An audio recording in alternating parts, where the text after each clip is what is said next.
In this video, we're going to go on a quick tour of a scientific paper. This scientific paper was written by some colleagues of mine that I worked with during graduate school. You'll see that the paper has a title, it has author information, and then the very first part of the paper is an abstract. And the abstract is simply a very short, often word-limited summary of the whole paper. What was the point? Why was it done?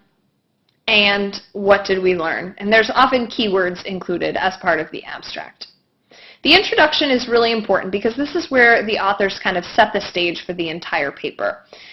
In this case, you want to think about the introduction as a funnel, starting very broad to hook your reader and then quickly narrowing towards the variables of interest for your particular study. In this introduction, you'll see that the authors start out talking about wetlands in North America. So they've already narrowed their sights to just one continent, and they're talking about wetlands, which is just one type of ecosystem. By the second sentence, we've narrowed it from wetlands to a specific type of wetland, which is called a peatland. And the next paragraph or so is spent talking about peat.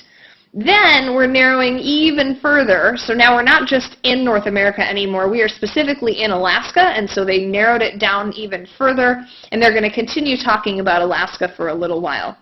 Then they're going to talk about two variables of interest to their study. One of those has to do with water table level, and the second of those has to do with warmer air and soil temperatures. And so the authors have said, okay, we're studying wetlands, we're looking specifically at peatlands, and even more specifically Alaskan peatlands, and now we're really just interested in water table level and temperature.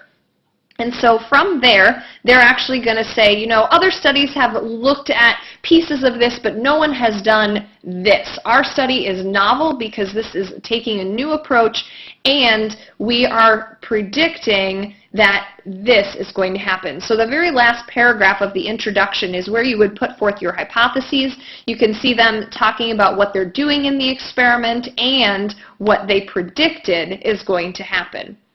In the next section, you will find the methods. You need to talk a little bit about the experimental design. So how did you set up your experiment and why is it good? This is a great spot to build in warrants about your experiment.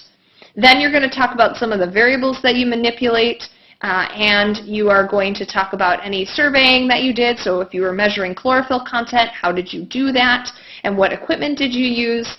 Any equations you used should be included in here as well. And their section is a little bit lengthy because they have a lot of data to talk about. Next is the results section, and here's where you're going to show your results. In the results section, you don't talk about the impacts at all or interpret it in any way. You just state what you found. And these guys do a great job of presenting mean values plus or minus a standard error or standard deviation, and that's pretty standard in the field. You'll also see that in parentheses they are citing figures. So here's figure 1. It's cited at the end of a sentence, and so the authors can direct the reader to a particular location. In addition, they are citing their statistics. So they're showing their p-values, they're showing their sample sizes whenever possible. These are things that you should be doing within your results section as well. You'll also see that the results section is where they put their figures and tables. Take note of the labels. They're placed below the figure. Everything has an X and Y axis labeled. Everything has a title. Very nicely done. They are defining any data that needs to be in terms of what the means represent. Here they're showing means plus and minus standard deviation. They're also explaining to you what these letters mean in the context of their figure label.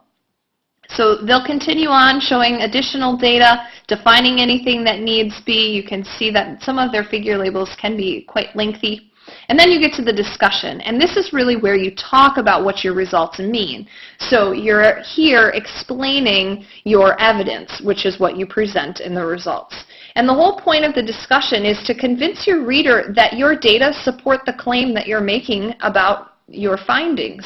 The paper is really all about putting forth a claim and supporting that claim with evidence and then showing your reader through a number of reasons why your results are valid and reliable, i.e. you're building your warrant. And you do a lot of that here in the discussion section, which sometimes can conclude with a short conclusion statement, and then we finish up with acknowledgement